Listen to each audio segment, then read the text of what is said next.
Oh, excellent. Well, good.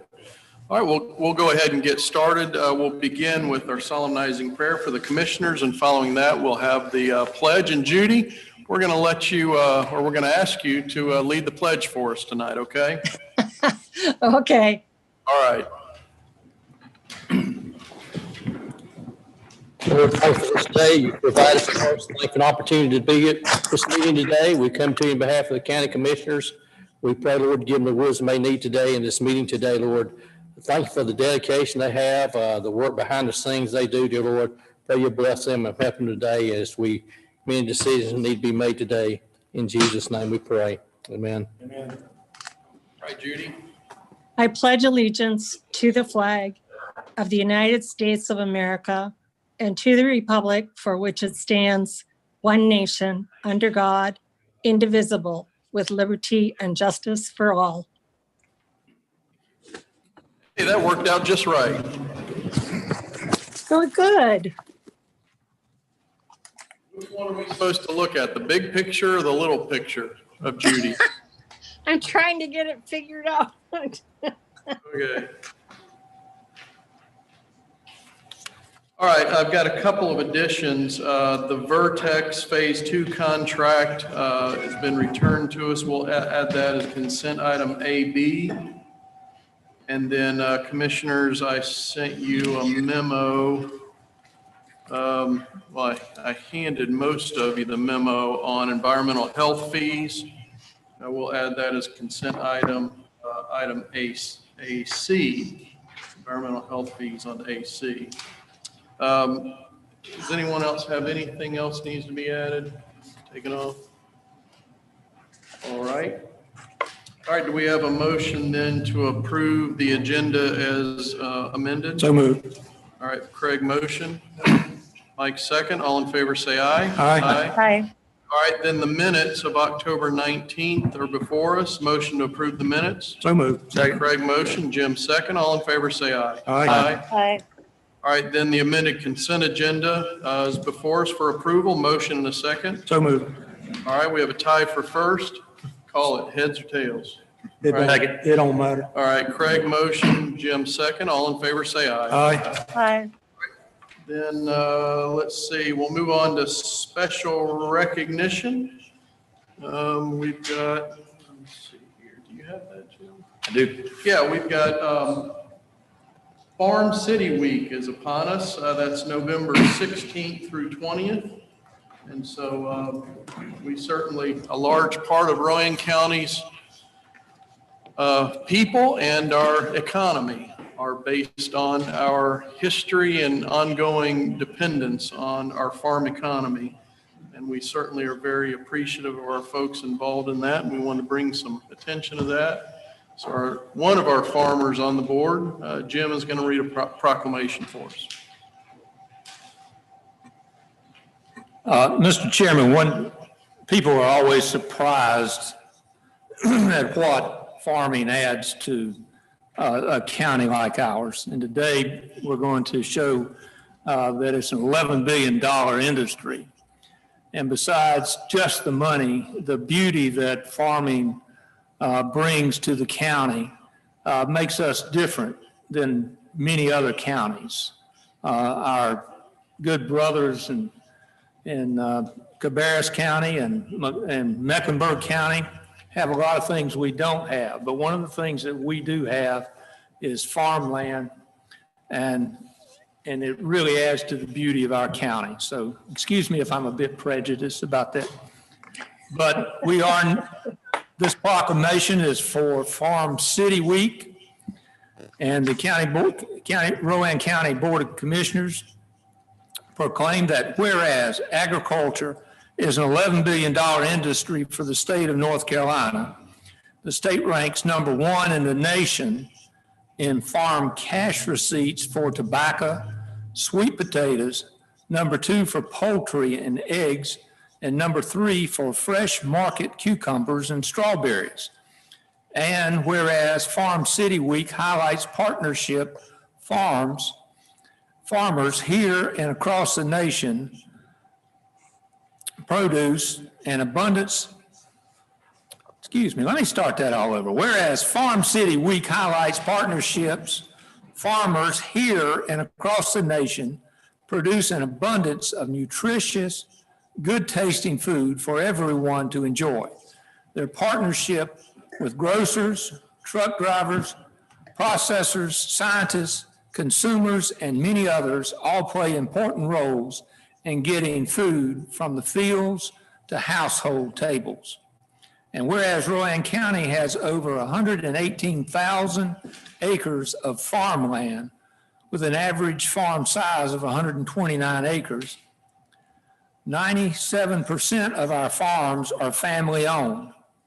Rowan County is the state's second largest producer of strawberries and fourth largest producers of tomatoes. And whereas Rowan County farms bring an annual net income of $19.5 million to the county each year, with a market value of $82 million in agricultural products.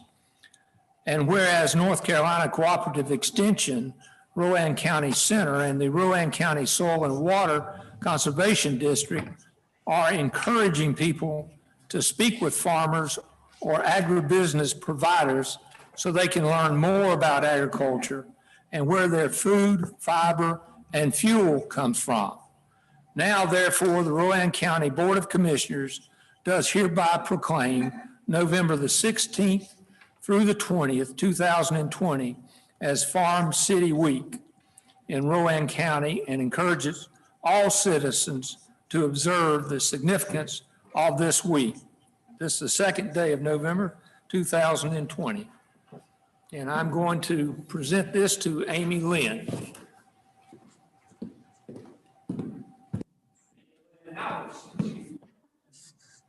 Thank you. Thank you very much. Thank you. We look forward to celebrating Farm City Week. We've got a lot of events planned for that week. They'll all be virtual instead of face-to-face, so look for it on our Facebook page and our website.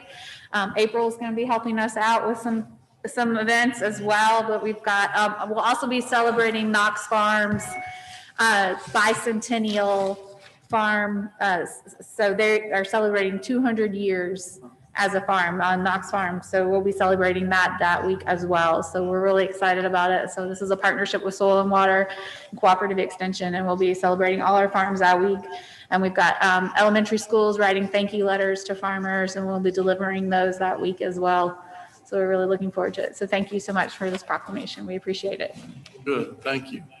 Round of applause. Yeah, Jim provided that as a motion. Do we have a second for that? And I thought maybe I'd ask our other farmer, Judy, if there's anything she'd like to add to that. Judy?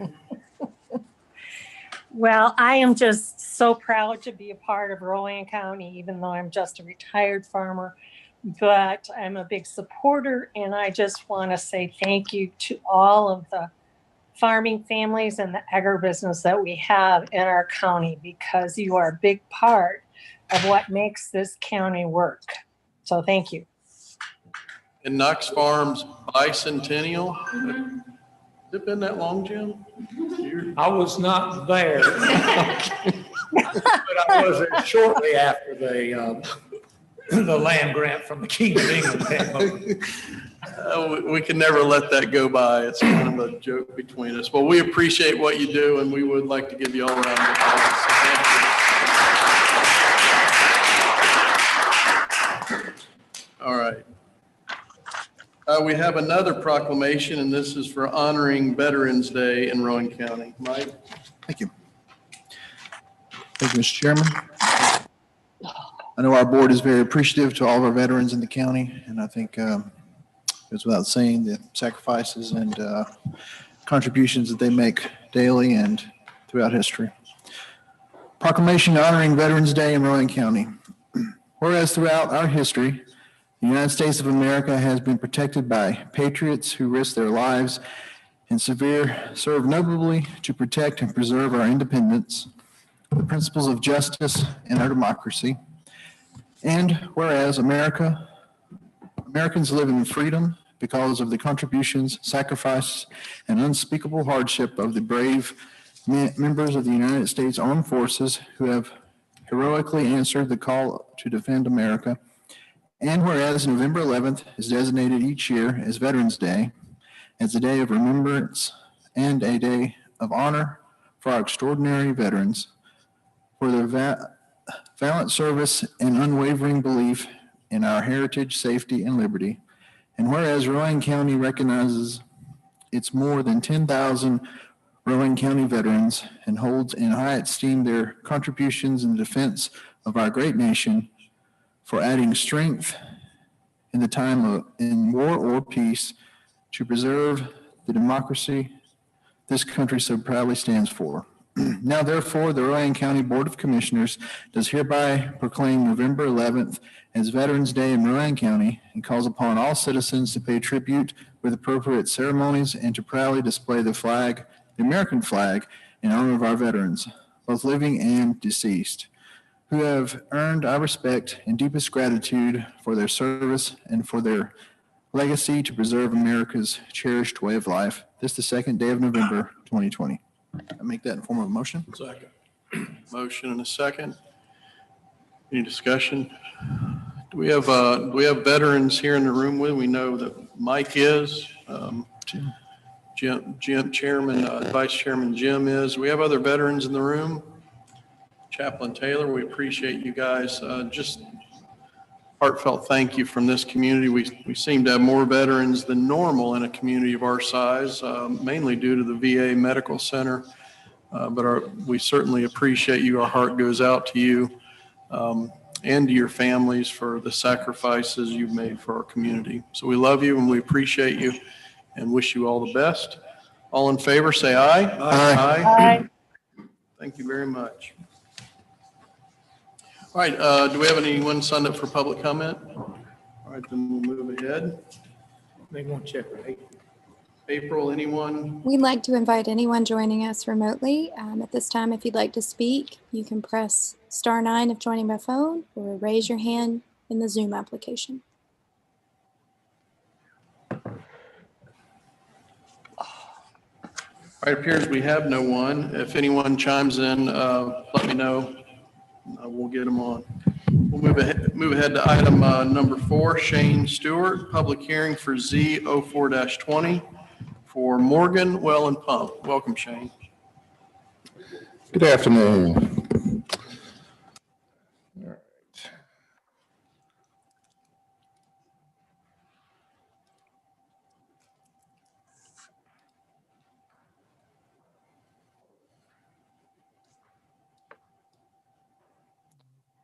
So we'll roll with that. So the request here before us this evening here is a rezoning request from Morgan Well and Pump, Inc.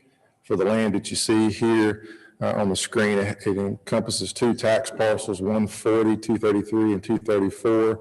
It's at the corner of Old Beatty Ford Road and Boston Road.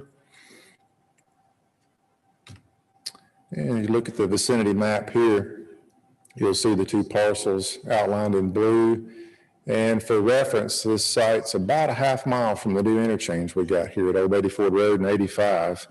And it totals 3.16 acres. Currently zoned RA. The conditional use district would be attributed to the CBI zoning district for a water well drilling operation. And let's look at the aerial imagery just a little bit closer in. You see here at the top, this at 1700, it was formerly the Landis Church of God. I think they call it the Highest Praise Church now. And on the opposite side, and the neighbor to the Morgans, is the Moose Lodge here at 1860. You have in your agenda packet the overall site plan, which is identified here. The site's got 140 feet of frontage on Boston and almost 1,100 on Old Beatty Ford Road. We're going to focus on this front quarter of the tract here and look at the site details. The conditional district would be associated with this new 4,000 square foot building. and a storage area for equipment, vehicles. It's about 4,500 square feet in this fenced area here. You see the improvements of gravel parking and then a couple handicap spaces that would be concrete. The entrance required from DOT would be paved asphalt. And the owners did elect to put in some crepe myrtles just to enhance the view a little bit. We provided them both the east plan and the South Railroad Corridor plan for consideration, and that was part of it as far as the offering of those vegetation options. And on the zoning map, the areas in yellow that you see are RA, which the subject site is, and the nearest CBI zoning is about a half mile away. This primarily is a Courier beef and sausage property, about 325 collective acres in that district. This green area here was annexed by Kannapolis for primarily the developer out of Baton Rouge that owns that, and there's some other properties as well, but it's currently zoned AG for an agricultural district. Obviously a placeholder of sorts until there's a specific plan and future zoning designation for that site. And then over here, the town of Landis has an industrial M1 zone for light manufacturing, but everything else in between is RA zoned. A few pictures around the area, a little difficult here in this lighting, but with Boston right at our back, looking along Old Betty Ford Road, this is a subject property. The building would be located approximately here. And from that tree being the match point of this image, and along the tree line here on the opposite side to the right would be the Moose Lodge. So this is looking into that site and the need of that approximate 1 acre area that would be developed. And in this lower left image, this is looking north on Boston, the subject site to the right. And then this is in the back corner looking back at the intersection with the proposed building being here. A few improvements in the area. Across the road, the Johnson and Phillips residence. And then over here on Boston, directly across from the site, Starwalk property. And then this looks back towards the Moose Lodge south on Boston. And there's the nearest adjacent driveway here for the Moose Lodge. And looking back at the intersection here at Boston and Old Betty Ford. On the north side of Old Betty Ford, K-Town Homes owns this tract here. The board in the next couple months will receive a rezoning application for it as well, for a commercial designation. They're not yet finished with it, but that'll be forthcoming in the next probably 2 months. What is that? Mini storage. And further back on the development site, this is looking back east on Old Betty Ford towards China Grove Road and the interchange. Pretty simple. When we compare allowable uses in a conditional district, there's only one thing you can do, and that's what the Morgans asked for, water well drilling operation. It is in the construction trade classification, so if Mr. Morgan lived beside this site, he's permitted with special requirements. He doesn't live adjacent, so that's why we're rezoning it. But this is a comparison of what one can do. Most of these with SR represents the rural home occupation choices. In terms of the CBI district purpose and intent, just a few things that we shared with the planning board that's also important for statement development, which they used in their recommended statement. For this board, we're just outside of a regional node. This is a commercial corridor based on the future land use plan. And then lastly, the overall area being served and compatible is something that is loosely tied to that district too, that can be applied in other locations. And in specific, the land use plan, working from the most generic down to the more specific, you see that the site is in area 3, which doesn't have real specific recommendations for this request. But as you move to the point two, anything along a major thoroughfare, non-highway, encourages neighborhood business as a starting point. As you move further into a highway corridor area, which you see these two parallel lines for 85, we're just right in the edge of that location. It encourages commercial, industrial mixed uses with these recommendations, landscaping, parking on the side and rear suggested. And then lastly, and the big one would be this regional node. And as you know, the original red circle here was based on the old alignment. So now that it is moved north for the new road, we're just right on the outside of that circle. Moving to the south corridor plan, our site is here, just on the edge of that study area. And again, these are general circles and recommendations, but it wasn't a residential area here. It is adjacent to one of these 3 neighborhood centers and right on the outside of that commercial industrial bubble too. And then there are some specific guidelines. More or less, that document was focused on large scale projects and infrastructure, the appearance, the design, et cetera, but including this for the benefit of the board in case this is to be used as well for any conditions or considerations there. With our typical approach, notices go out to adjoining landowners within 100 feet. There wasn't very many. And we received 2 phone calls. One was only curious. The other one was audibly excited that the Morgans are actually going to move their business here. So that was her reaction. So nobody opposed that we spoke with. Nobody showed up at the planning board meeting. And our typical procedure from the planning board recommended statements was unanimous, but only 5 board members were there. But you have your consistency statement and reasonableness on page 5 of the staff report, and need a motion for those and also for the request. Mr. Sam King is joined remotely. If you have any questions, he's the project engineer. Shane, did anyone talk with the city of Kannapolis at all, or the, I think there's a developer that owns the residential zone property next to this well business, correct? You speaking of the K-Towns Inc. property? This site here?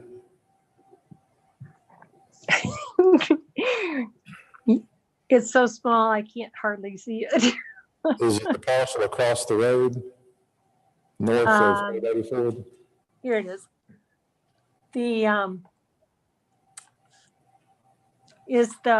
Okay, so you had the node and then the node moved, correct? As far as this location, you speaking of the red circle? Yeah. And then the green box next to it. Is that on this slide? No, go back. See, there's a rectangular box right there. Yeah. This white box, that's the general location of the site. The new road kind of comes through there like this. So that was to identify the subject property in relation to this node, which if you adjust that due north with the new alignment, then we're just on the outside edge of that.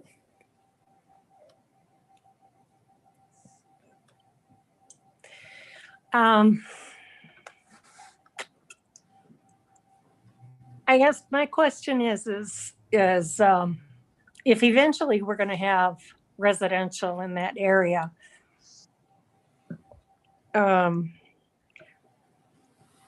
it'd be helpful for me to know from the owner if his equipment is going to be parked outside or indoors, or what are we going to see on the outside of his buildings? Equipment would be outside, it would be behind the the fenced area here. It is kind of difficult. We work with the engineer and the owners to come up with the best plan, but we figured the more traffic will be going along Old Betty Ford. And although this is the front, this was, it's kind of difficult to fully screen a use like that with outdoor storage. Yeah. Sometimes So- it's arguable, does it look better to have privacy slats? I mean, you could almost argue it's not much of an improvement, but No, it's not.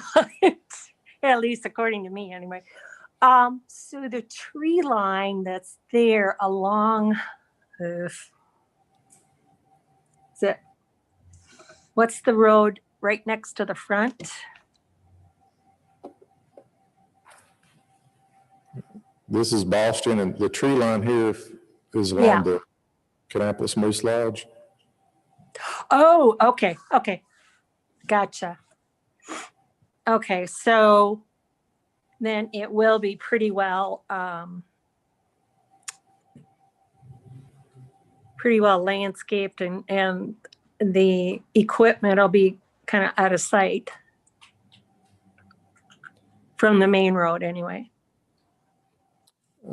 Yes, ma'am, I'd say, I mean, there's going to be viewing angles, of course, to it, but we felt with Yeah. that being the dominant traffic movement, it'd probably be better for it to be on this side. But yes, you would see it from Boston Road. There's no, I suppose, requirement that I don't think they have plans of removing these trees, but they could. Yeah, I would hope they wouldn't. Yeah, that's all the questions I have. Thank you. There been any contact with Kannapolis to see if this is going to be in their ETJ?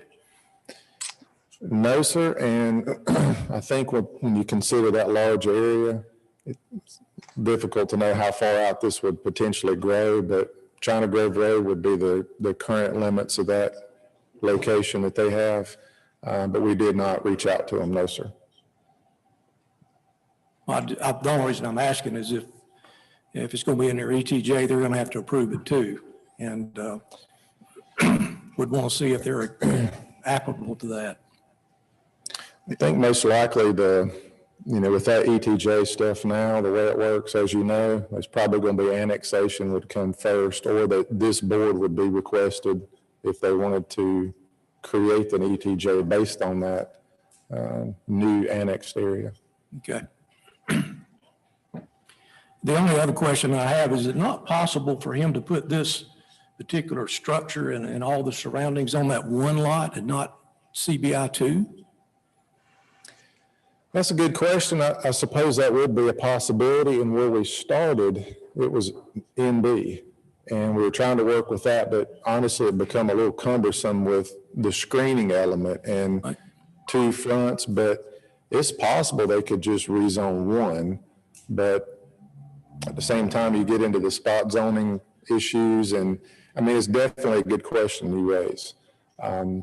Being that it's conditional district, they're kind of tying that other parcel with it as well. I think access is a major issue, or this probably would be the only access given, possibly further down east on Old Betty Ford. But at this point, they didn't have any plans. This supposedly is all they're interested in doing. Okay, thank you. Will you explain again on your chart of compatibility of uses? It's zoned RA currently, right? That's correct. But it says permitted with SR. Explain why we're asking to rezone it to CBI if it's already permitted in RA. The special requirements being the key here, which in order to meet that, Mr. Morgan would be building a house on the property. Okay. And this is, as from a couple weeks ago, a rezone or conditional use permit. If the owner lived there, then there's some additional offerings. Gotcha. So it's permitted under RA if he lives on the property.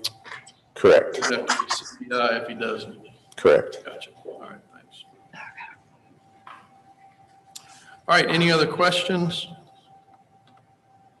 If not, then I think you said that someone representing them, project engineer, is on the line. Yes, sir. If he would like to come on, if he has anything he'd like to say. April, is he on there? Okay. Yes, Mr. King? Yes. Can you hear me? Yeah, we can hear you. Go ahead. I unmuted my mic. I'm attending on behalf of the owner, Mr. Morgan, and we prepared the site plan. Listening to the comments, just here to answer any questions. I think the one was that was desired to combine those two lots into one per the owner, and I think also to keep the impervious ratios down for stormwater to avoid having to put a stormwater B&P permit just to make the impervious ratios less instead of having more built upon area on a smaller lot. Okay. Any questions for the engineer, Sam King? Yes, Mr. King? Yes. Would your client be amenable to perhaps upgrade the landscaping around the building a little more so we've got more of a screen from Yes, he's open to this? that. Yeah, you're adding some additional landscape plantings to kind of buffer it a little bit more. Right, because well, at least my expectation is that this is going to be a very traveled entrance that will most likely feed into residential properties.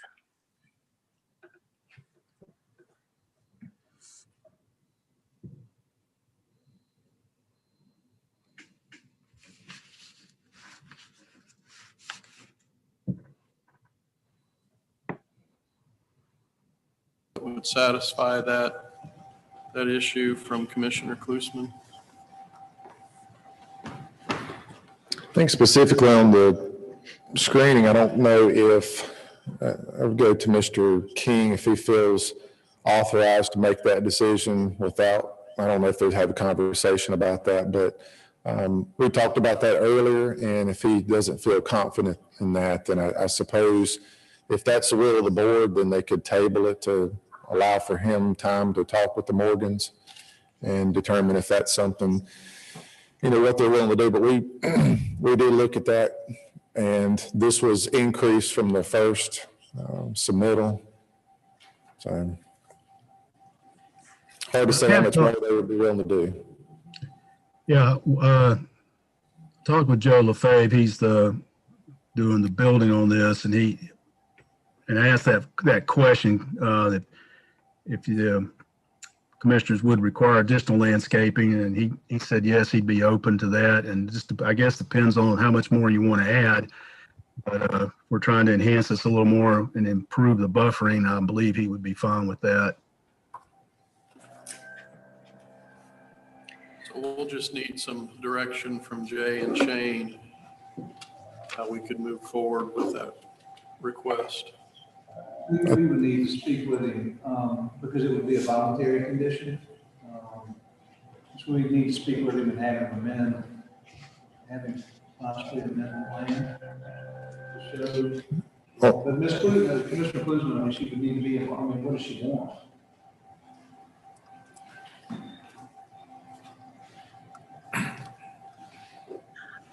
Would it be possible for you to bring back perhaps a rendering of what you would be willing to upgrade the landscaping to? Landscape plan on the buffering plan. Commissioner Klusman, we probably need something more specific than.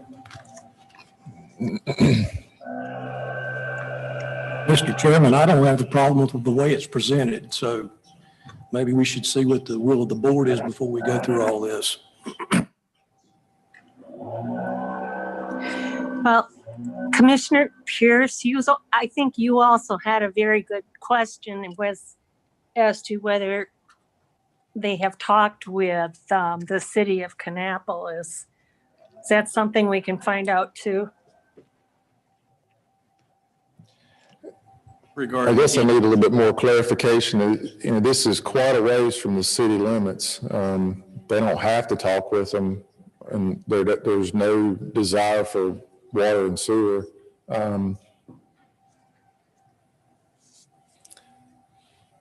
Shane, my concern with the ETJs is, as you well know, that we got municipalities in this county that their ETJs bigger than the city itself. And as far reaching as this annexation is going to go, if it's going to be 1 mile from the annexation point, this will hit into that district. Well, I think with the annexation, you know, there's no automatic extension of the ETJ, so it'd have to come back to this board, and it's doubtful that would be on the table. Okay. But, I mean, I don't know any. If we approve this tonight, Shane, wouldn't it already be approved? And then whatever Kannapolis created on their ETJ, these people would be exempt from, wouldn't it? Right, they would, you know, be assumed if the city wanted to annex, but, you know, again, we're talking the interchange being primary. I don't know when we would get to this point, but in terms of that succession, it's going to start with any annexation. This board has to be involved to allow Kannapolis to designate any ETJ area. So whether they have intentions, I could pose that question to them, but I'm not sure what kind of response I would get. Jay, do you remember, I think under the terms of the annexation agreement, we excluded ETJ, didn't we? I can't remember, but we could exclude it if we wanted to, because the way they would request from us to establish it, we don't have to. Okay. So it's, so Correct. it's not automatic as. No. Okay.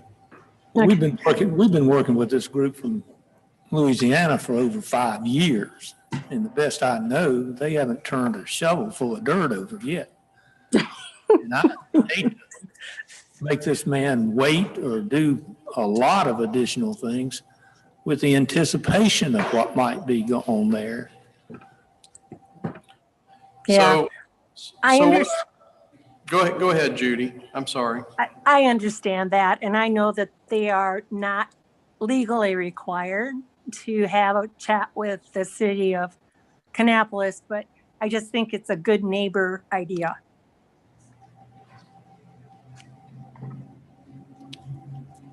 Okay.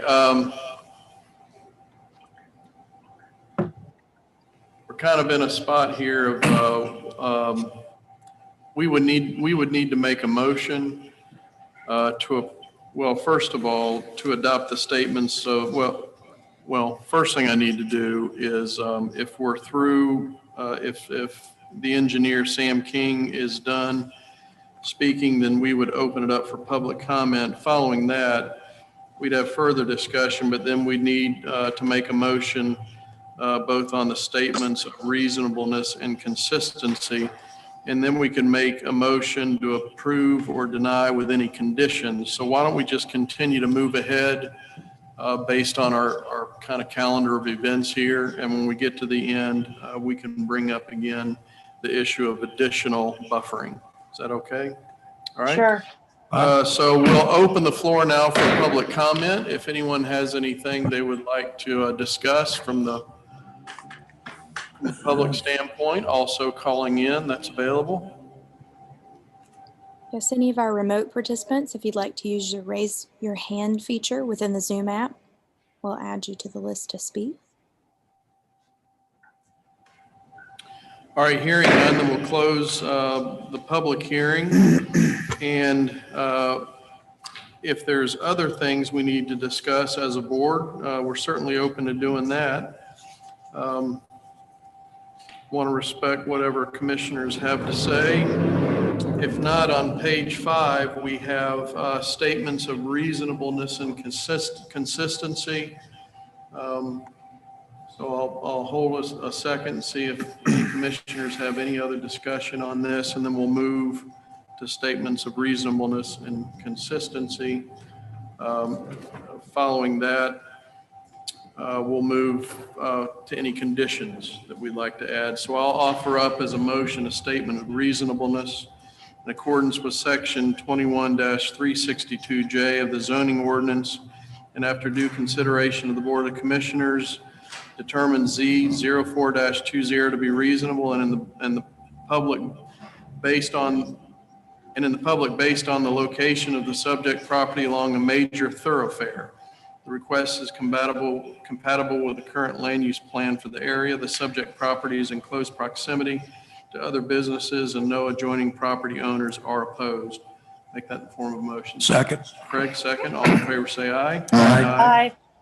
And then a statement of consistency I make in the form of a motion. Z04-20 is consistent with the Eastern Land Use Plan and is reasonable in the public interest based on the following. The request is compatible with the adopted land use plan for the area.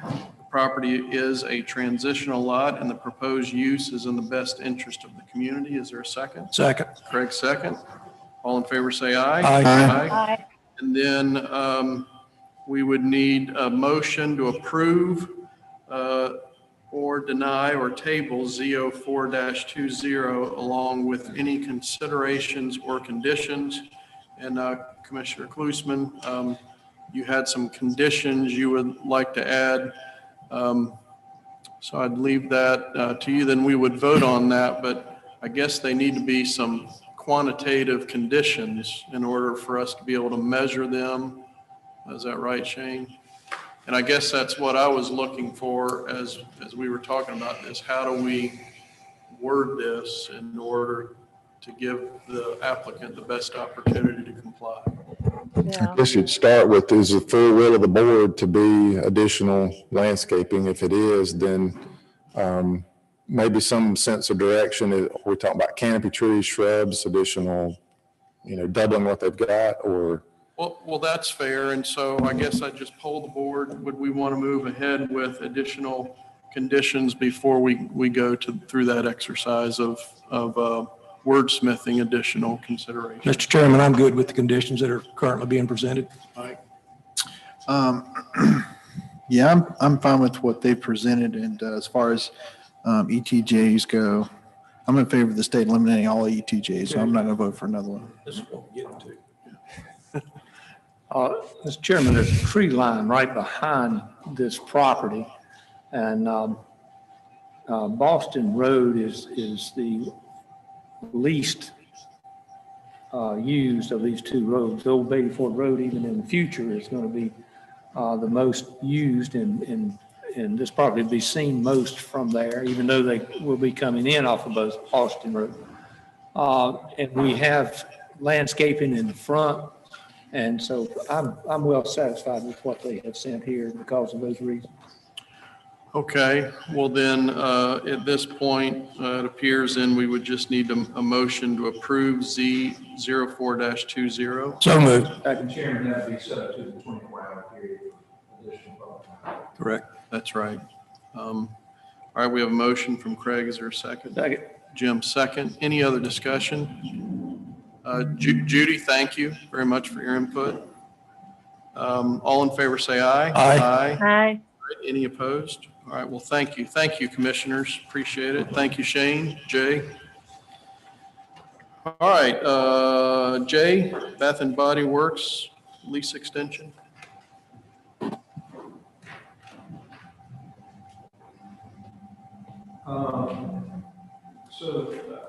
This is probably the largest tenant. Excuse me, Jay. Can you speak right into your microphone, please? It's really hard for me to hear you. I think it is. Can you hear it? Can you speak up a little bit? Sit up straight, Jim.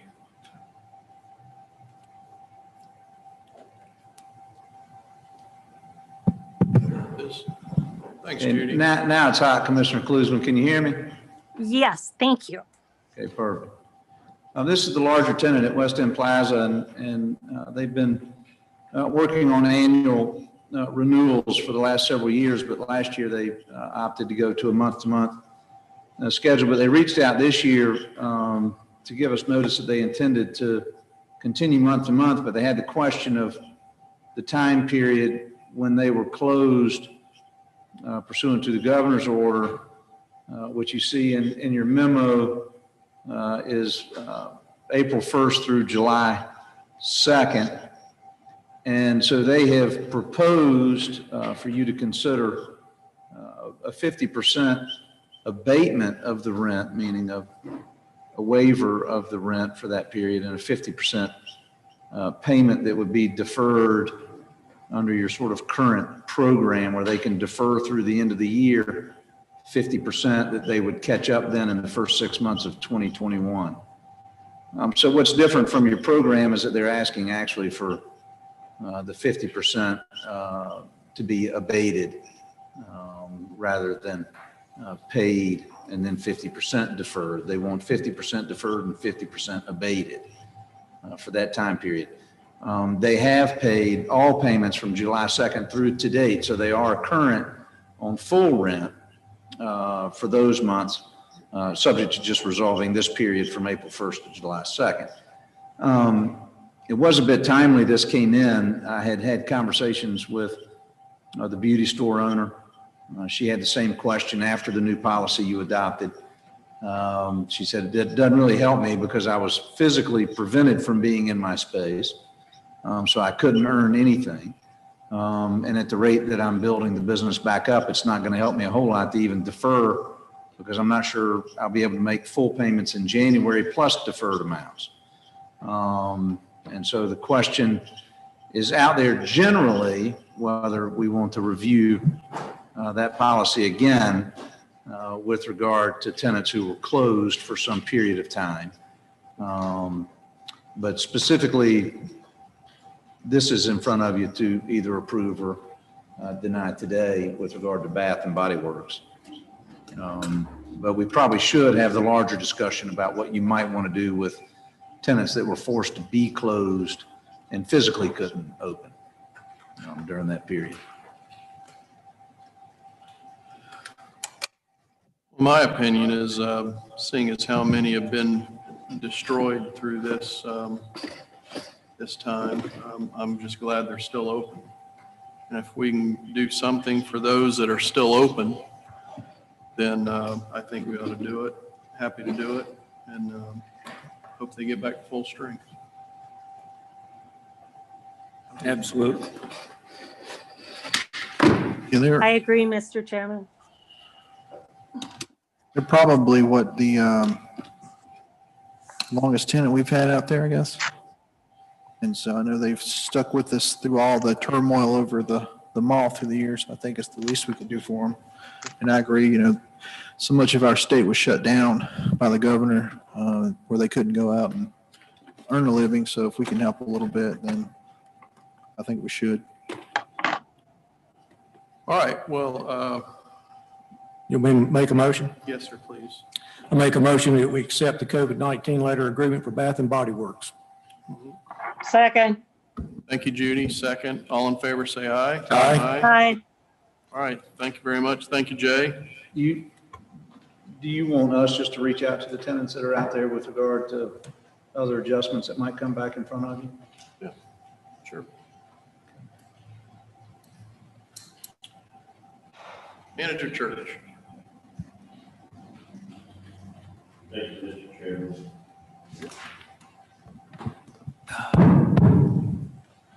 Can you hear me, Commissioner Closeman? Yes, loud and clear. What?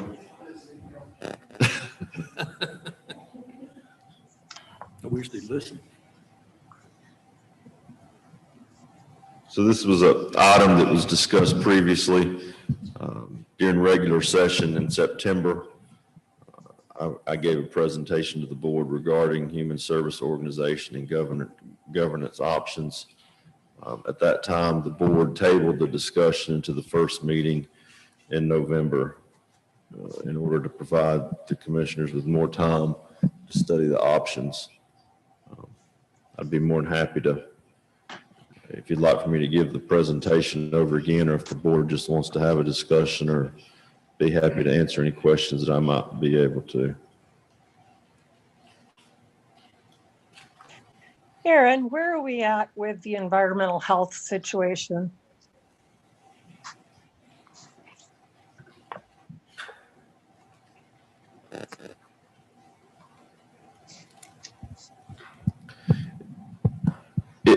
insofar as what's happened since September? Yeah, with the hiring of the new people, and are we getting caught up, and where are we at? Yeah, as I understand it, all the positions have been filled with the exception of one. We are not caught up, or they're not caught up. They're still approximately 5 weeks behind. When we first started that discussion, what were the estimates of how long it would take to catch up? Commissioner, at the time, I don't know that there were any estimates. When the board made some changes insofar as the wages and bonuses, I don't know that we knew at the time. Okay. I don't particularly get phone calls, so I have to rely on my fellow commissioners. What are you hearing out in there with the builders and developers at this point? Well, Commissioner Pierce and I will tell you, I've received several. I think everyone is happy that progress is being made, and I think we owe that department some time in order to get caught up. They've got 3 new people. Those people came to us with experience. They didn't all come on the same day. They came spread a few weeks apart.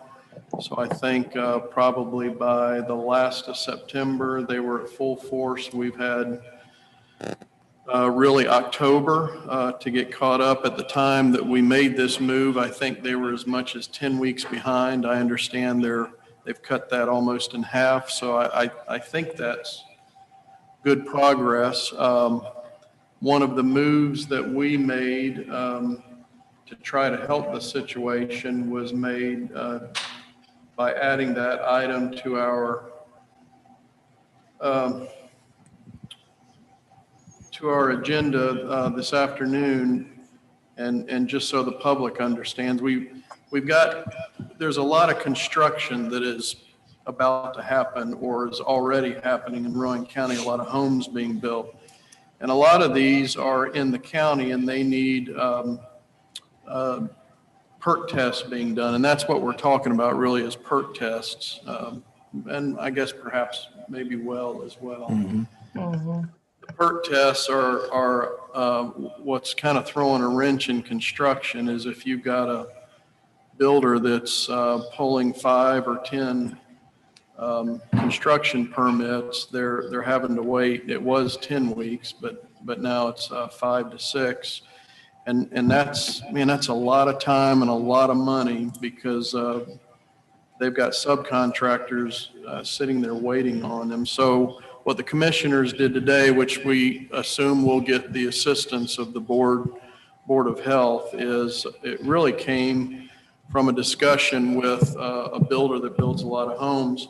And he says he's willing to go out to the private sector and hire a private soil scientist at the cost of roughly $700 to do a test that the county typically does for $225. But that shows you what this value to him is because of what they're losing in the way of time.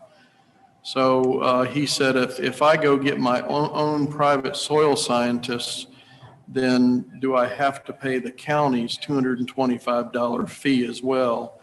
And so we thought in order to help the situation with environmental health that we would ask to waive our $225 fee since builders are going out and privately hiring their own $700 soil study.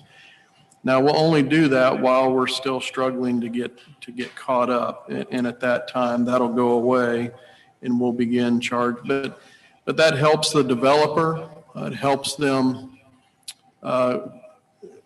get on track and get things under roof and get moving before the cold, wet season gets here. But at the same time, it really helps us out a lot because we've got them stacked up and jobs to do. And if someone says, I'll hire my own, to help the county and myself get caught up, then that's a positive thing. So Yeah. we are hearing folks that are calling and they understand where we are, but there are still some complaints out there, and we feel like this is one thing we could do to try to speed things up. But we do very much appreciate the headway that environmental health is making. That's a good thing. And we expect that within just a few more weeks, that could mean 4, 6, 8 weeks that we would be caught up and hopefully be the best in the region. So, Craig, what do you? Well, as you and I have had conversations, I've had several builders contact me because I was in the business and want to know what we could do. And, I think what we've come up with to assist them financially over this hump is a good thing. The biggest thing is, though, you can't predict how many permits are going to get pulled. I mean, like I said, I had one builder said, yeah, I went down there today and pulled 6 permits. Well, that's not typical. But what you're seeing now is the building is coming here, whether we like it or not.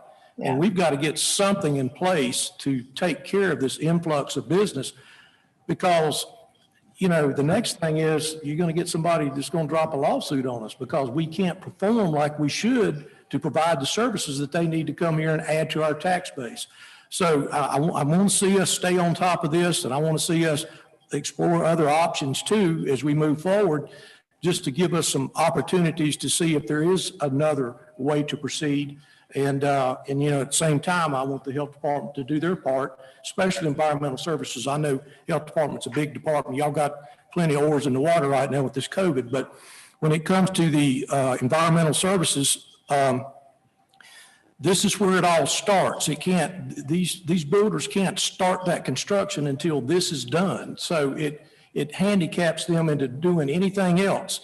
And like one builder told me, he says, I got 40 some subcontractors that work for me. And he said, they depend on me to keep building these houses to feed their families. And he said, when I tell them I ain't got nothing for you for 8 weeks because I can't get a septic system, where does that leave them? So it's not just the builder himself, it's all the other ancillary families that work for him that keep him from not only building our tax base, but providing an income for these people. So, And Craig, isn't it right that these subcontractors will be faithful to the builders that keep them working? correct. And if they get stopped here, and like you said, they say, well, 4, 5, 6, 7 weeks before I can get going, they may move to a builder in another county, and they'll stay there if they can keep them working. So this is we've had plenty of interruption in the past 9, 10 months of our supply chains across the nation. This is nothing but a labor supply chain.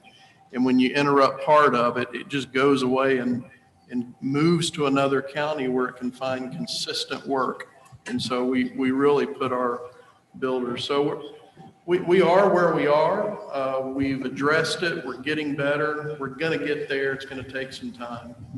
Well, I just don't want us to do this one gesture and stop. I want us to continue to see if there's other avenues or are there other options that we can put in place to eliminate this situation, because the building is coming to Rowan County, whether we like it or not, and we need to be prepared for it. And this is just a small test of what we're going to be dealing with over the next decade. So I want to make sure we handle it properly. Mike, are you able to share some of that information you told me about a subdivision coming? No? Okay. Or you'd heard about something. So yeah, we could have thousands of houses heading this way. And by the way, the county's willing to grow with that. We've told environmental health, we've told permitting and inspection folks, Craig put it in a great way. This is where it all starts. So if we've got to grow those departments to meet demand, that is one area that we certainly are very happy to invest in. Well, Mr. Chairman, I think that is critically important. And the point that Craig brought up as far as the subcontractors is dead on. My question is can we put it out there, post it literally, and let developers know that they've got the option of hiring a private firm at the $700? And is this something that we need to do to get caught up and stay ahead of it, or adding more positions? I mean, it's really, I agree with the building coming this way. And if we are not prepared and caught up, we're going to lose out big time. Yeah, Mr. Chairman, even the sale of a lot itself is often depends on the ability of the land to perk. So it is the very beginning of any construction that started. I brought up this question, I guess, was it in September we started this conversation?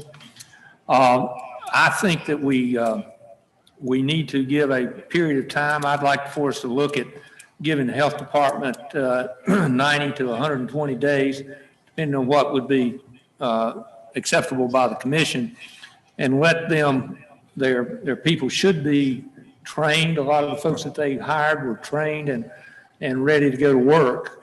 But I think we should give them a period of time to improve their numbers and to see if, now that we're fully staffed, if we can get this thing back and get it in an acceptable period of time to get that work done.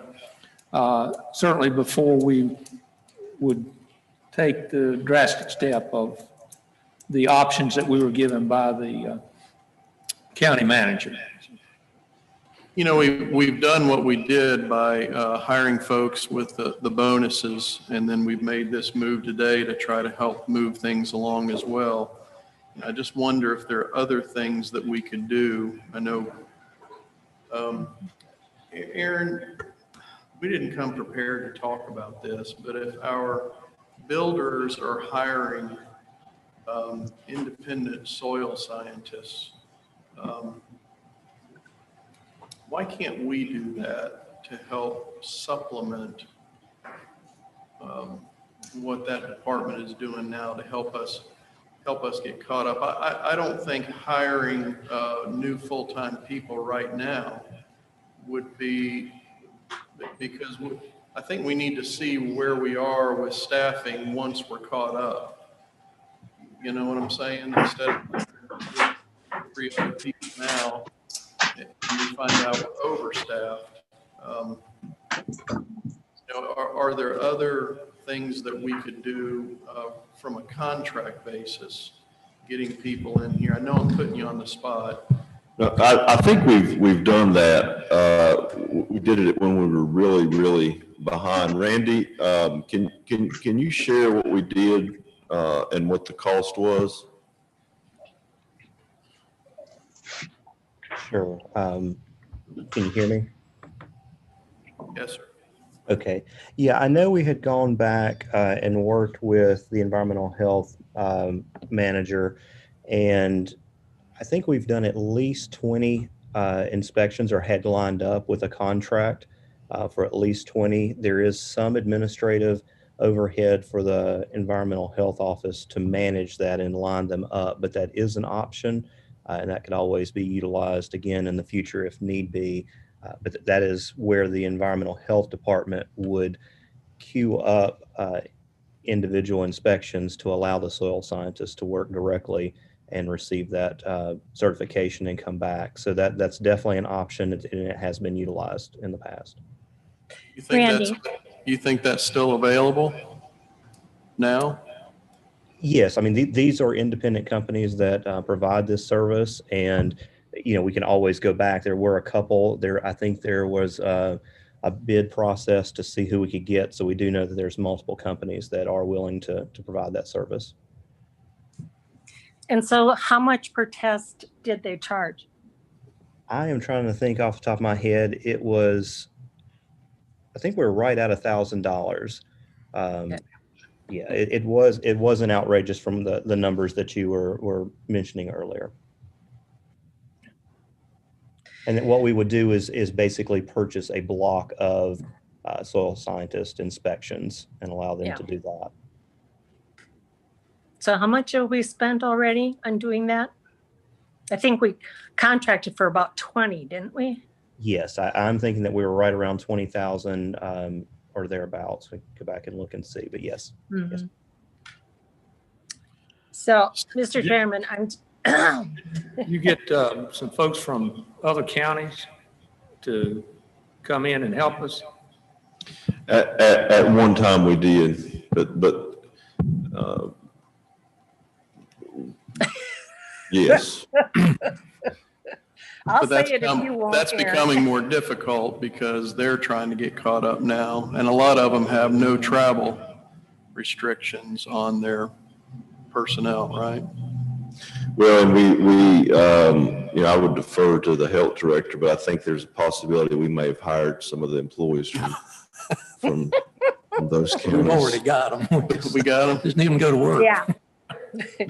Yeah, we had a little blowback on that whole thing. Well, let me say this as well, is it's like we're, how could I put this? We're here talking about an NFL franchise when we don't own the franchise. And we're trying to help, the Cowboys figure out how to get better, but we don't really have a say in the franchise. The public needs to know that the Board of Commissioners does not control the board of the health department. This environmental health is part of the health department's kind of an odd bird. We're all kind of related by marriage, I guess we would say. So the county is very involved and responsible for permitting and inspections and just a whole lot of area planning. But the one thing that we're not in control of that's part of the development process is environmental health. So it was stuck in environmental health by legislators. And we've tried to figure out how to get it out of there because we think it really does fit better. And at least the commissioners do. We know there's legal issues. But we don't control any of this. So we're working with the director of the Board of Health, the director of the health department, along with the Board of Health to help bring this along. So anything we do has to be done with the blessing of, with the cooperation and coordination of the health director and the Board of Health. So, I don't know if we want to make any motions or Aaron, if we just ask you to, Mike? So, Jim talked about 90, 120 days, which I don't really have a problem with. That's what the board wants to do. But how do we measure at that point that we've accomplished?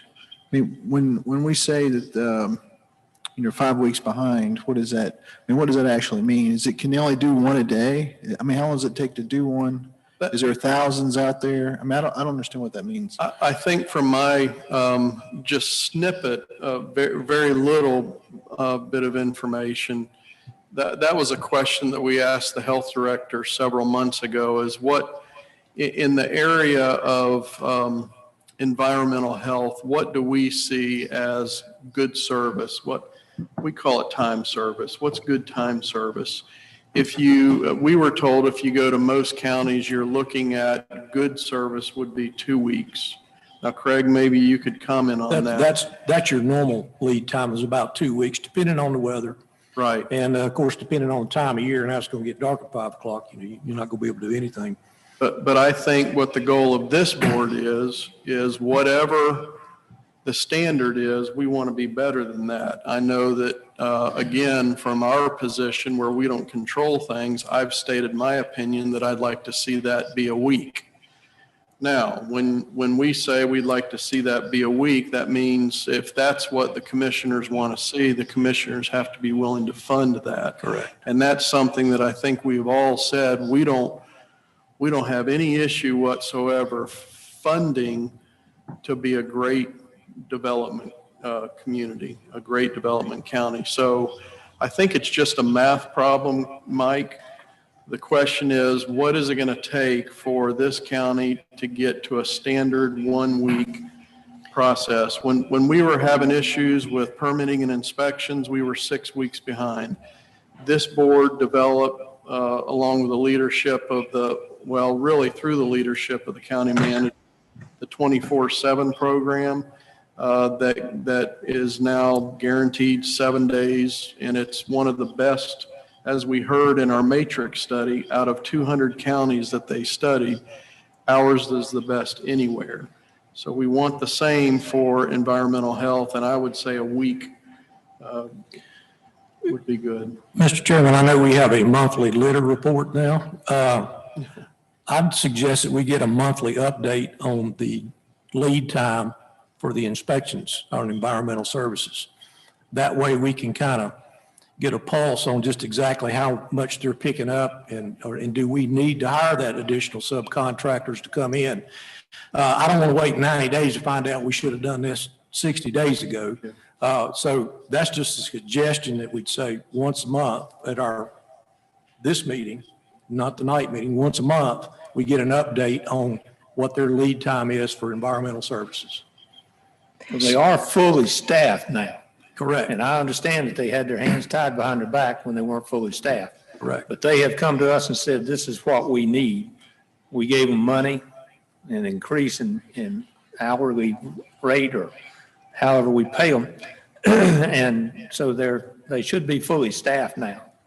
And I think that a monthly report is a good way of going forward to find out whether they can meet the number of, the number of inspections and the lead maybe would help us if we had both of those Right, bits of well, we need to information. meet the demand, and we don't know the demand until they go in and buy the permit. But we need to have something more than just, a crystal ball to look at and say, well, I guess they're doing a great job, because we don't know. And, even though we're not in direct control of it, we're in the direct responsibility of it. We're the ones going to get the phone calls. Right, that's what I'm saying. So Mr. Chairman, I need to know what's going on. yeah, well, we all do. And as your representative on the health board, the person that is there and voting, we Yeah. have not had numbers. It's always about, we're 5 weeks out, we're 6 weeks out, we're 8 to 10 weeks out.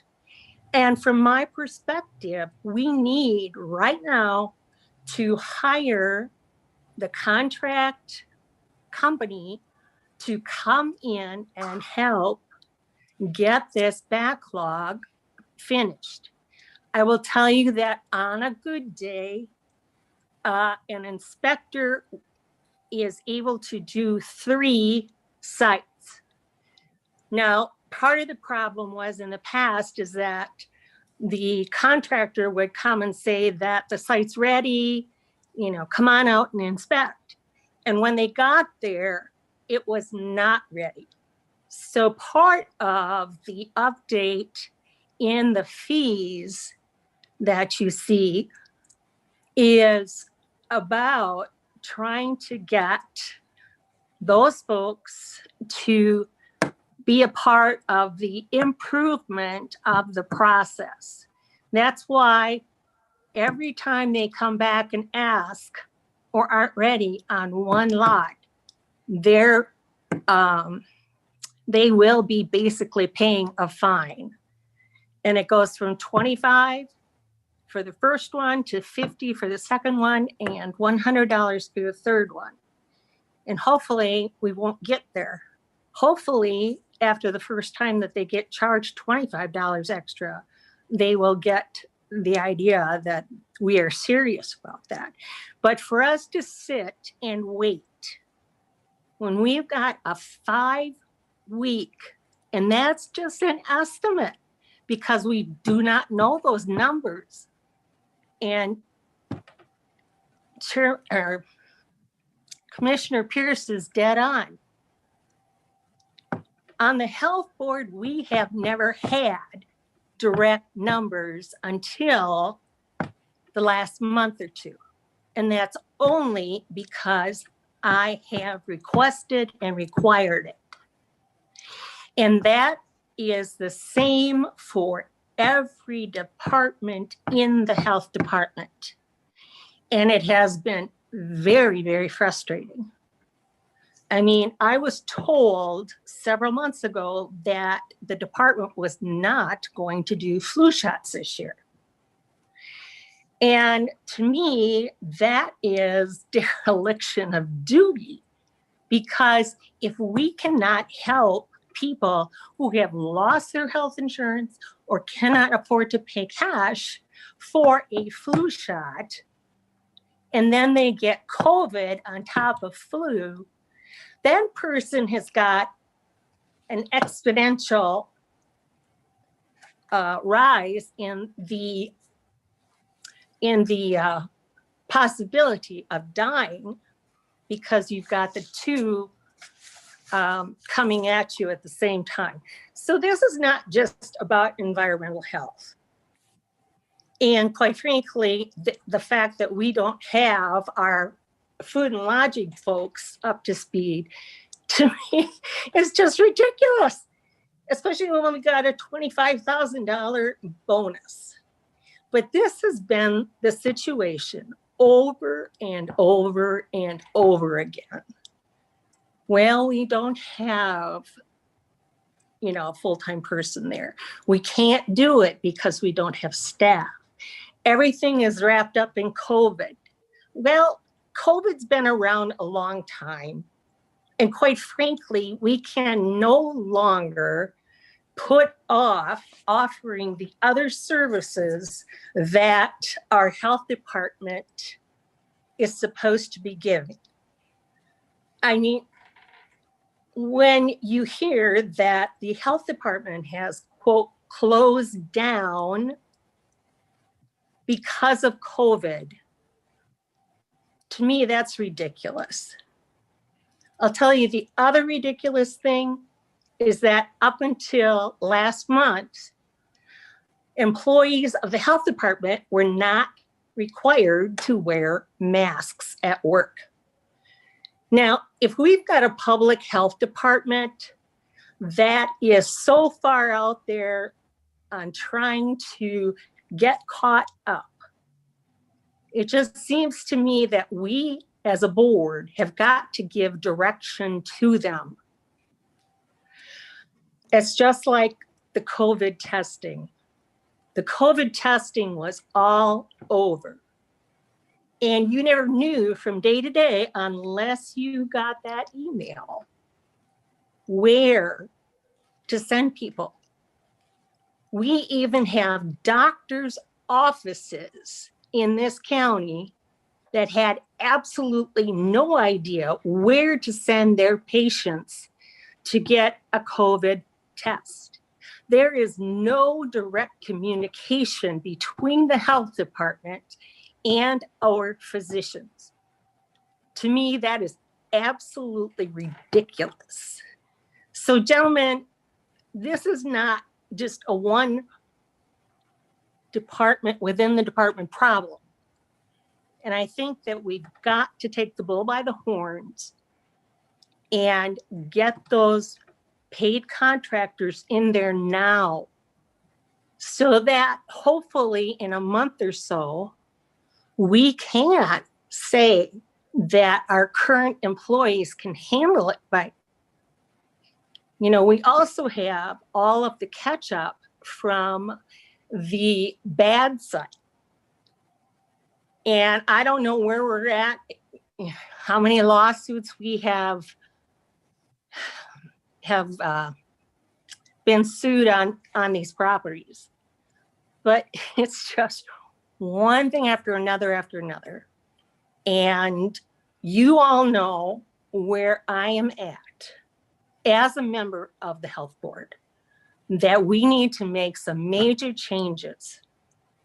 And so, do we have a motion on the floor right now? Because I'm ready to make one. We do not. All right, then I make the motion that we hire the contracting site investigation folks for 20 sites this month in November and 20 in December. And hopefully then, by the end of the year, we'll be down to 2 weeks. And I would really appreciate your support on this. Judy, I think we all support you on that. Would it be okay with you if I asked Aaron if that's the approach that he wants to take on this?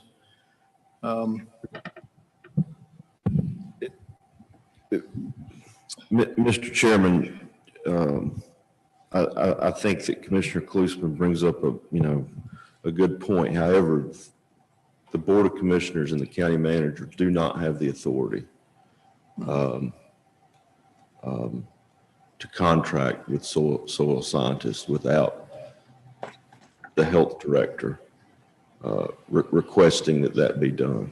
So Judy, would you amend your motion to ask the county manager and the health director to work to hire contractors for November and December to get us caught up by January 1? Would that? Yes, would sir. Would that be acceptable? Yep. Acceptable to the manager? Yeah, I mean, if the board would kindly consider just maybe the motion to say that, you could, as a policy statement, you could say you're willing to fund it. That's the issue. And you support that, and you would encourage the health director to consider looking into options such as that. All right, so Judy, would you amend your motion to encourage the county manager and health director to come together to find a hiring solution for soil scientist contractors that could be contracted for November and December to get us caught up by January 1? Yes. With the cooperation of the health director? Okay. Yes. Judy, would you be able to get the numbers that we're looking for, the number of permits and the ongoing lead time in the inspections and report that monthly to us? Absolutely. All right. Mr. Chairman, I'll second the motion with the understanding I'd like to cap it at $50,000.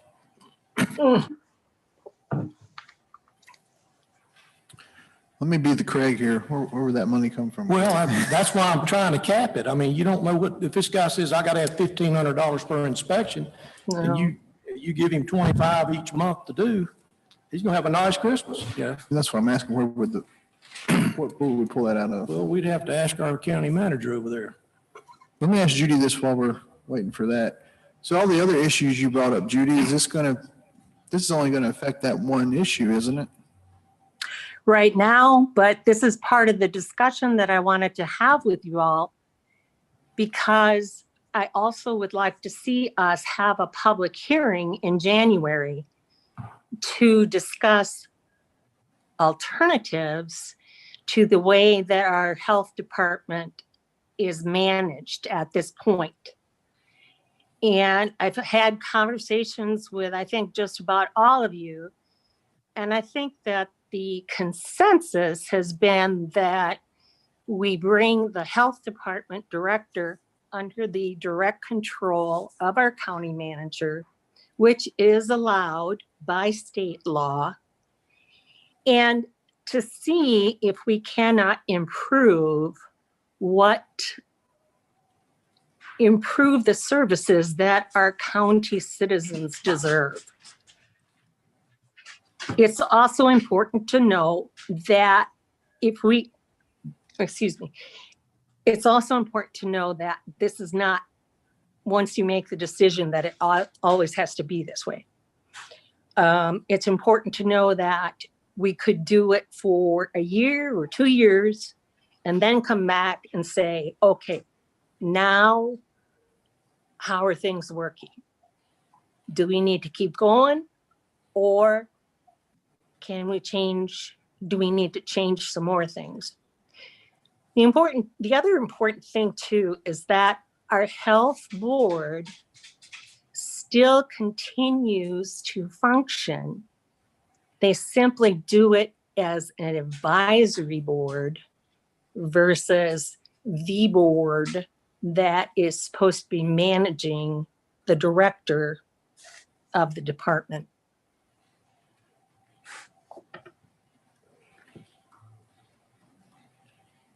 You guys doing some figuring over there? Yes, sir.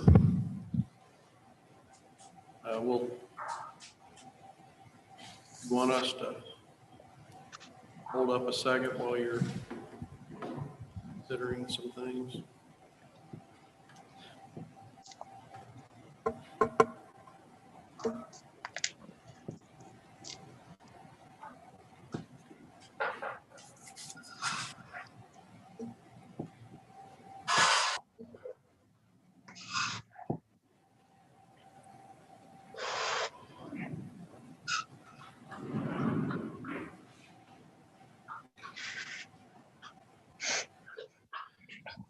So I think, and I would need to consult with the health director, and I can do that publicly during the meeting. The board would like for me to do that, but I do believe there may be money in the Medicaid cost settlement funding that could fund the $50,000 that Commissioner Pierce discussed, and that would be the reimbursement from the dental clinic. Aaron, you're going to have to really check that out, because if my memory serves me right, that money has already been dedicated to other expenses. Referring to Port? I'm sorry? Are you referring to Port? I believe so. Yeah, the proposal for Port, if the board, and that's a future item, would be approximately $311,528. Jim, what is the amount? Yes. It looks like there's 2.1 million okay. right now. Okay. But that would answer the board's question. Someone asked where we could move the money from, and we could move the money from there. Okay. Nina, do you see a reason why we could not do that? Right.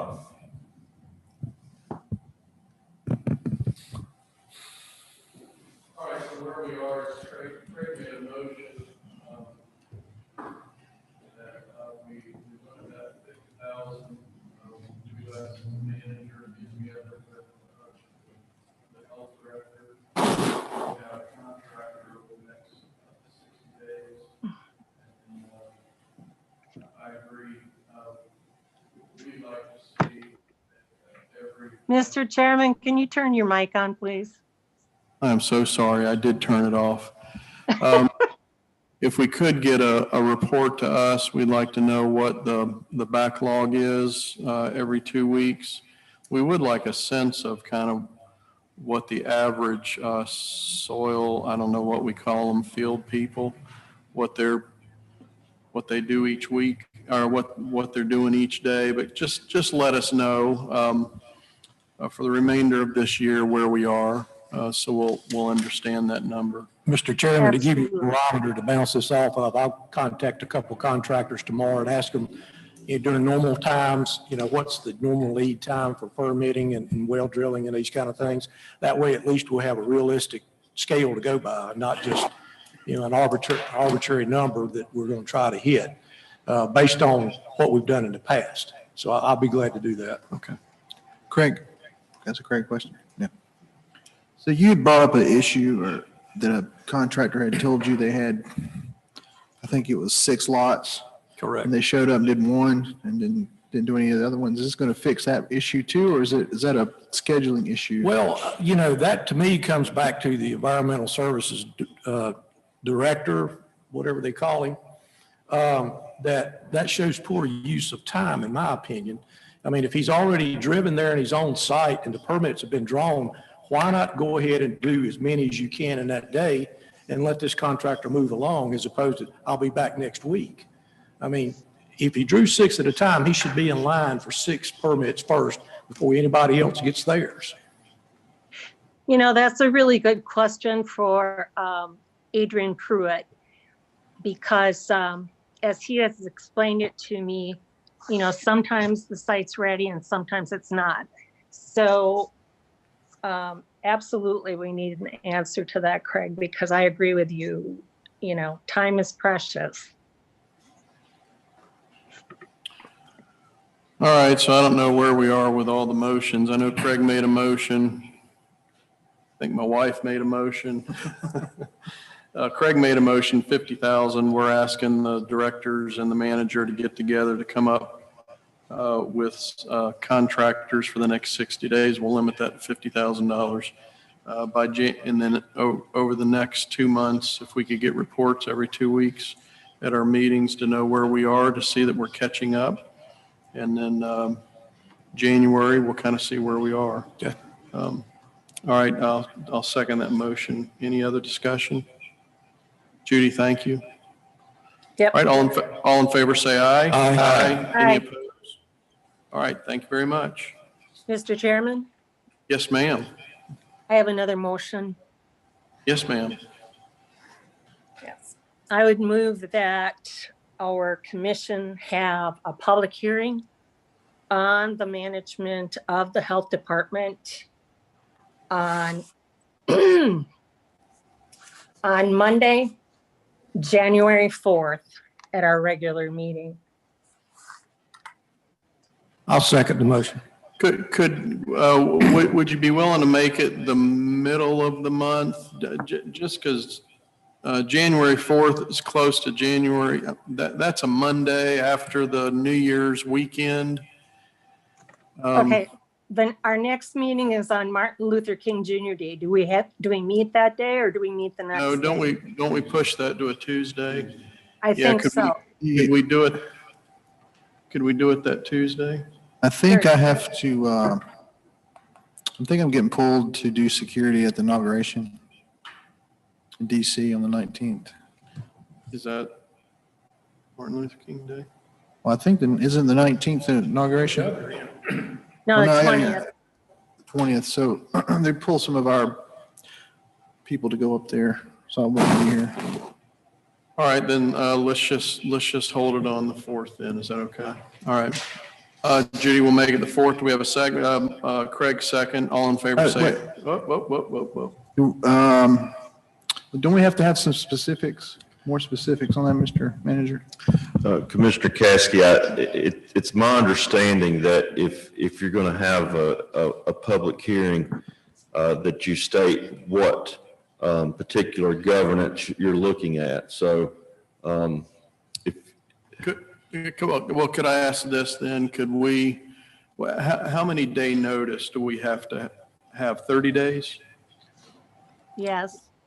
All right, so could we come back at our next meeting, which would be the middle of this month, Judy, with the item prepared as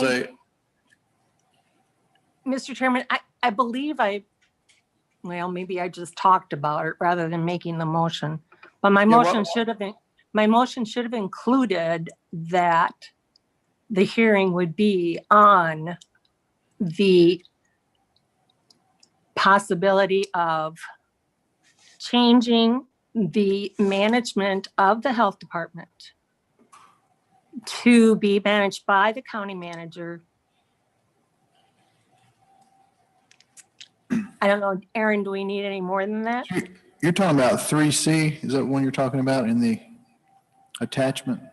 Oh, Lord, I don't know, Mike, I don't have that in front of me. well, with computers, you can see it too. Judy, I'll just ask again. I mean, I think we support what we're trying to get to. Could we ask Aaron and Jay to put an item together that we can add to our consent agenda at our mid-month meeting. On the 16th? Yes, ma'am. Okay. That works fine. Instead of trying to wordsmith it real time, we could have them, I see Jay over there writing, and we can have it put together. If it'll make you feel better, if we could do I don't know, if we want to do a motion to. I'll second whatever motions you want. Yeah, if we want to do a motion to ask Jay and Aaron to put it together for next meeting, we'd be happy to do that. Or we could just Sure. ask them to be ready for the next meeting to put the item together for a public hearing on the 4th. Is that okay? Yes. All right. Anything else? All right, then we'll move on. Just read our litter report for this month. We had 6,855 pounds of roadside debris and litter during the 2-week period of Monday, October 12th through Friday, October 23rd. Something tells me that number may go up with all the campaign signs I pick up. I'll just leave it at that. I don't know if they shovel campaign signs or if they. Runners use them for target practice. Oh, do they? Yeah, they do mine anyway. I can neither confirm nor deny. All right, CRF funds update. Jim, you came back. Yeah.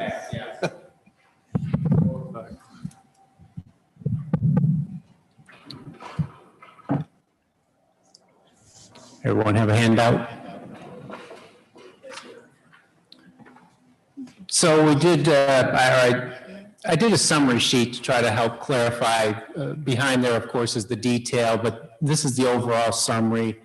Through the month of October, 5.3 million was the funds received. We spent roughly 3.1 million so far, which leaves us 2.2 million left to spend for November and December. The forecast breakdown lumped into these 7 or 8 categories, as you can see them. We're looking at spending the 2.2 million that we still have to spend. Right now, we're estimating we'd have $6,000 left over, not spent. I'm sure between hopefully November and December, we take care of that. And we can go into more detail if you want to. This is high level. Your backup should contain the individual lines, which we looked at last week at the special meeting. Jim, my only question is what this $164,000 other category, what's in that other category? Well, FMLA is one of the pieces. Okay. The health department uses some contractors for interpreters and some other things, so that was lumped in there. It's just trying to lump in some of the small pieces instead of listing this out, having basically the detail page again. Well, the only reason I ask is there was some discussion about offering some of these small businesses some relief if we have funds left over. And, you know, if some of these funds aren't, quote, technically needed, I'd rather give our independent businesses here some relief. The ones that had to close through COVID and these kind of things, because I feel like that's what some of this money was meant to do. But I'll leave it up to you. I think that's the sense of the board as well, is from this point on, whatever we can conservatively do to preserve as much as possible out of this remaining money we'd like to see done. Mr. Chairman, $50,000 in there in our automatic temperature takers, don't we? That's not in there? Correct. It is not. Okay. Yeah, yes, Judy? Mr. Chairman, Yes, ma'am.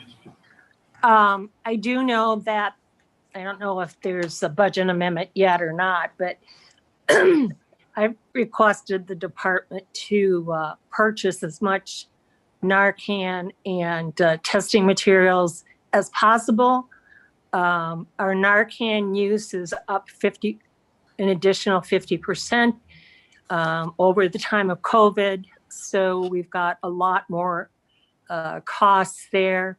And then as far as testing, perhaps Aaron could give us an update on what Alan Kress has found for us, if that's appropriate. In regards to the Narcan, that. Judy, can you see what's on the screen? Barely. If you can enlarge it, I can see it. There we go.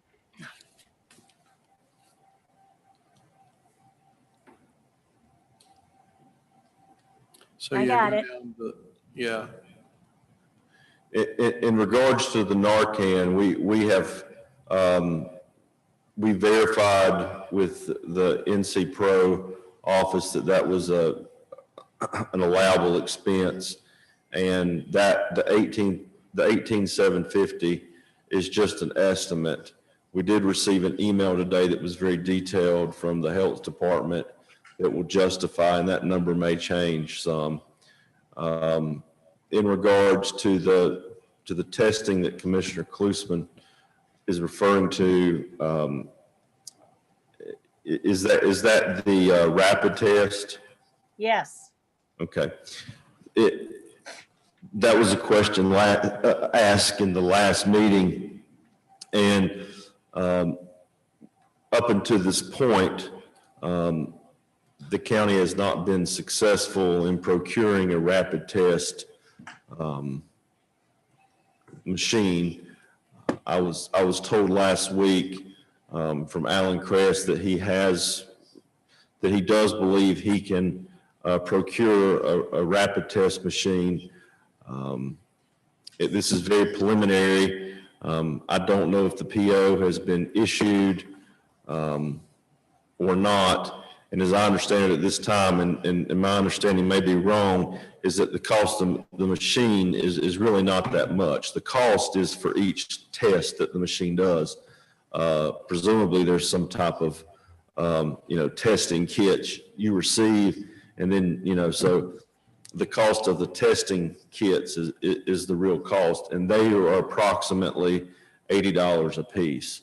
So if the county were to order 1,000, testing kits, that would be $80,000. Some of the things that the county could use and again, this is all preliminary, the rapid test for would be for public safety employees, employees that are in a high risk category. Also, the county could offer these to, nursing home employees and set up guidelines for that at no cost. Now, you're talking about COVID-19 testing now. COVID-19 rapid testing, which is the rapid testing, it comes back immediately. And kind of what I think of, and I am by no means an expert in testing of anything, but is that what I have heard is that the tests that aren't rapid are somewhat more reliable. So even if you receive a negative rapid test, a lot of times you'll go ahead and take the test that takes longer to come back, the traditional test, whatever that's called, just to make sure that the rapid test is correct. But especially in public safety, in government jobs where employees are required to be around each other, an example could be in the detention center or 911, a rapid testing machine could be very beneficial to, you could find out in, of course we'd have to have a policy and make sure that it's, there's no, get HR to look at all the employment regulations, but you could pretty much test everyone in that department and have an instant result. And the thought is if one comes back positive, then you may have an issue. And there are some very sensitive positions that a rapid testing would be very beneficial for. County manager or the finance officer, not so much. I mean, you know, we can work from home if we have to, and it would probably not be appropriate for us to take the test because our job is different than that of having to be, you know, in a room or in a building or in a vehicle performing essential life-saving public safety duties. So that would be the main use of that.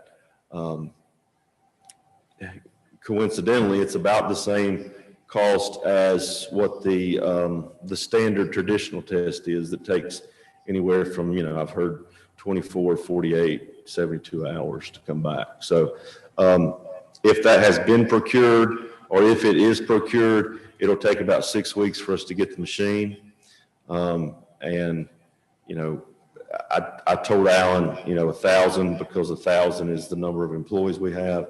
But, you know, this tool could be used in, again, public safety and, you know, life-saving and life-protecting positions. Could be used, you know, on the same department, you know, routinely based on whatever circumstances there is for the protection of the employee and public. So, again, this is preliminary. We don't have the machine. We don't know if we can get it, but we think we can get it. And if we do, that's how we think we would use it to be beneficial. So it, you know, just for the public and for the newspaper, this is certainly not something that the county would be in a position to provide free tests to every citizen in the county for a rapid, immediate, you know, test. This would be reserved for very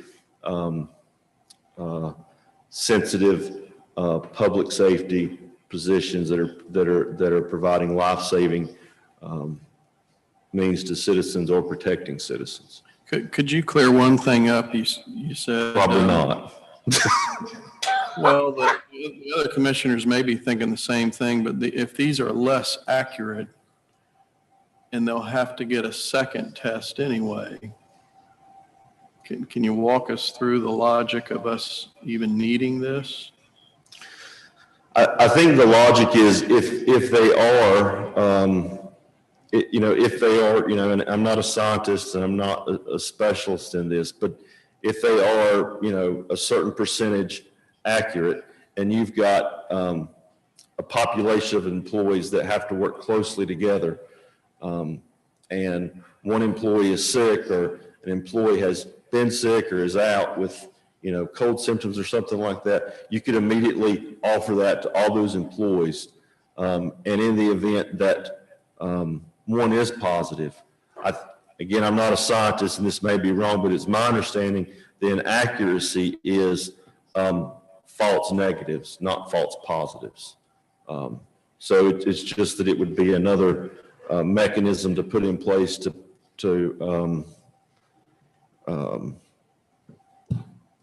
prevent the spread around in certain departments that provide essential life-saving services to the citizens. Can I ask about this Narcan purchase? Who does that go to?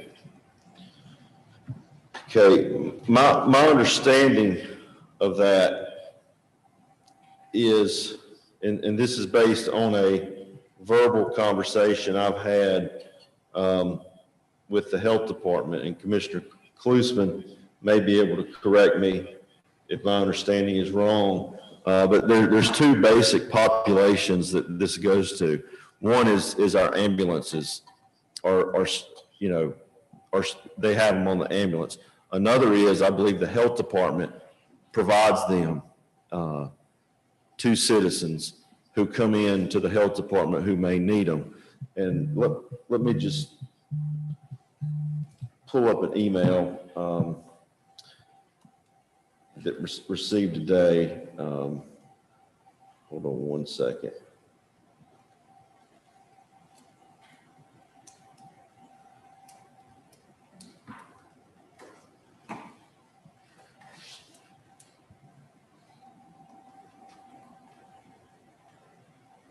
Okay, found it.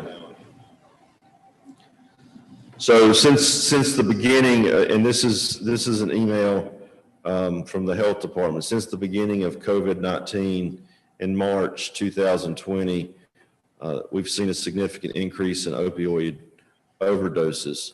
From July 15th, 19th to February 29th, 20, the county averaged 25.3 opioid overdoses per month. During the COVID time from March 1st, 2020 to September 30th of 2020, the average overdoses were 57, presumably per month. In July, August, September, and October, according to this, the county saw a 50% increase in overdoses from the same time last year. Further, the distribution of the Narcan from the health department has increased. In July, August, September, and October of 2020, the health department distributed 250 doses and only 55 doses at the same time last year. Again, my understanding is if you come into the cost has just increased from 18,000 to 34,000. As I said, that was an estimate that we came up with last week. But if you come into the health department requesting Narcan and you meet a certain criteria, if you have an addiction to opioids or a family member that is addicted to opioids or, has to take opioids for health reasons, Narcan can be provided to them in the event of an overdose. The cost, they come in boxes and there's 2 doses in each. I think they come in. There's 2 to a box, and a box is $75. So 400 boxes would be $34,000. And the email goes on. I'll forward this to the board, but the email goes on to say that this is the nasal Narcan that is provided. So does that answer your question? Yeah, I didn't realize we were giving Narcan to citizens. And every police officer, every EMT bus that we have going out has several doses of Narcan on it. I just wondered why our ambulances would have it. They don't supply first responder services, do they? According to this email, the numbers I just gave you did not include emergency medical services. And when they go to overdose calls in 2019, based on the email, if I'm understanding it correctly, for 2019, 228 doses were administered, and so far this year, there's been 260 doses administered. I don't doubt that there's not a huge increase. I'm just wondering where this is going to. The reason for this email, the reason I have the email in the first place is because based on the CRF, the Coronavirus Relief Fund guidance we received back, we wanted to make sure that we could document that the actual purchase of the Narcan is related to COVID-19 and that it's not supplanting county funds for something we do otherwise. So I didn't anticipate the question, but the only reason I have the answer is because we were trying to make sure if we purchase this, it can be justified as directly related to COVID-19. Mr. Chairman, I have a question for Jim, please. Jim, on this sheet you gave us, bottom of page 1, I was reading the last category there. It says additional staffing, nurses, interpreters, outreach coordinator, and support staff, $435,000.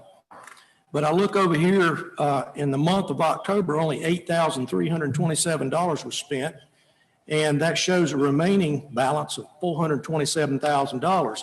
But yet for November, December, the expenditures go up 7.5 times to $61,000.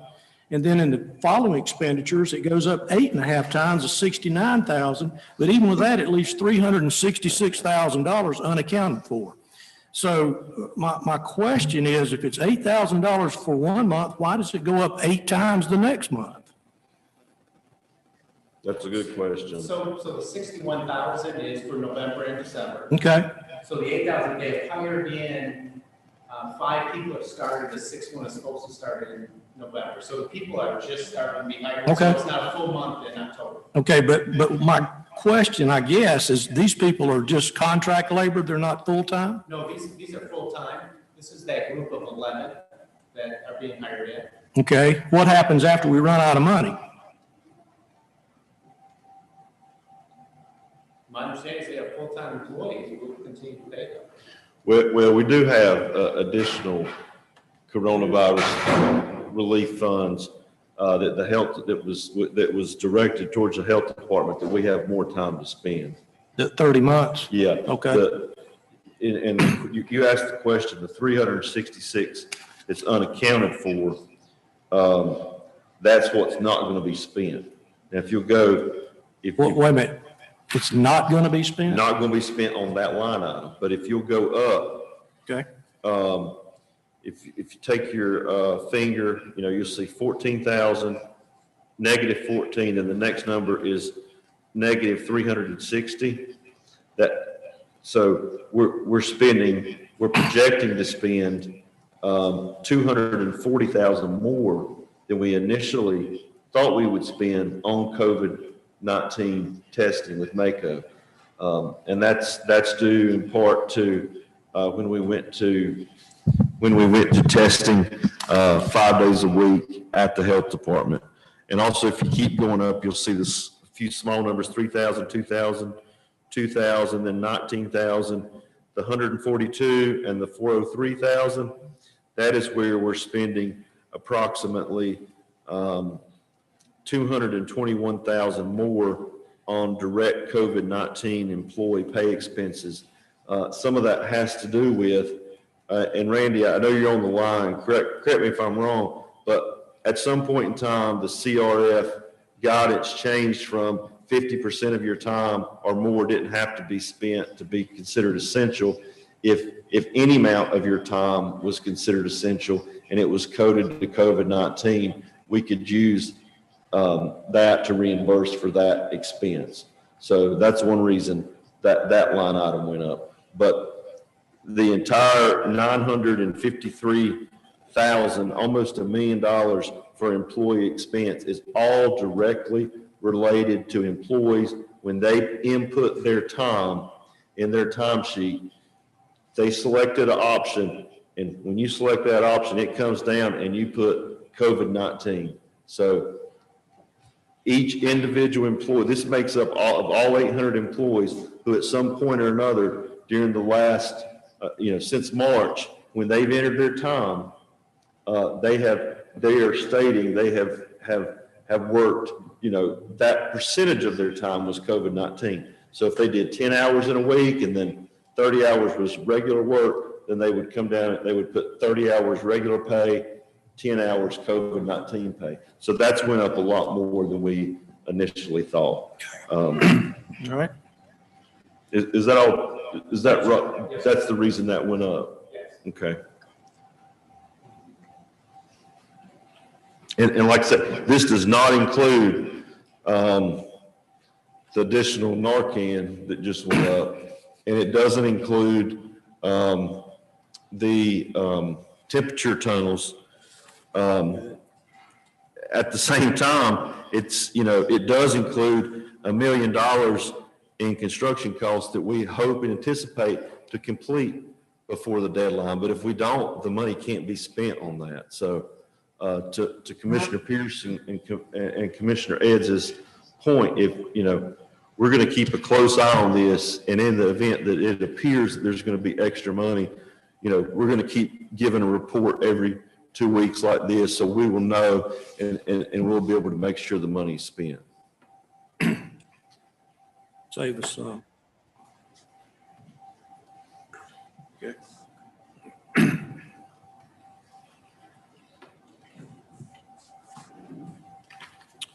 All right, Jim, thanks.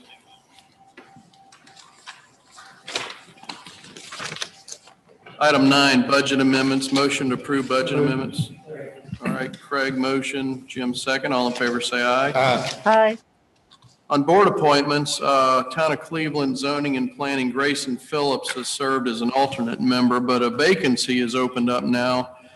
So he would take over as a full-time member of the Zoning and Planning. So do we have a motion to approve Grayson Phillips? So moved. Motion and second. All right, all in favor, say aye. Aye. Board of Health, so we had appointed Derry Caldwell under the heading of a veterinarian position. Even though she's not a veterinarian, we have the right to do that. And we did that just, I don't know if it was last month or when, and grateful to have her on there. But in the meantime, a veterinarian has applied for that position. So statute says that we have to let the veterinarian on, and Derry has to vacate her seat. So Judy, I know that you're working to get her back on there as quickly as possible. She's a valuable member of that Board of Health group. So we need to, where's her? Dr. Corey Hampton Connolly has applied to the veterinarian seat and will fulfill the remainder of Derry Caldwell's term through December 31st, 2021. Motion to approve that. So moved. So moved. All right, motion and second. All in favor, say aye. Aye. Anything else for the cause? No closed session? Motion to adjourn. Don't ask him. Have a motion, second? Second. All right, all in favor, say aye. Aye. Thank you. Aye. Thank you.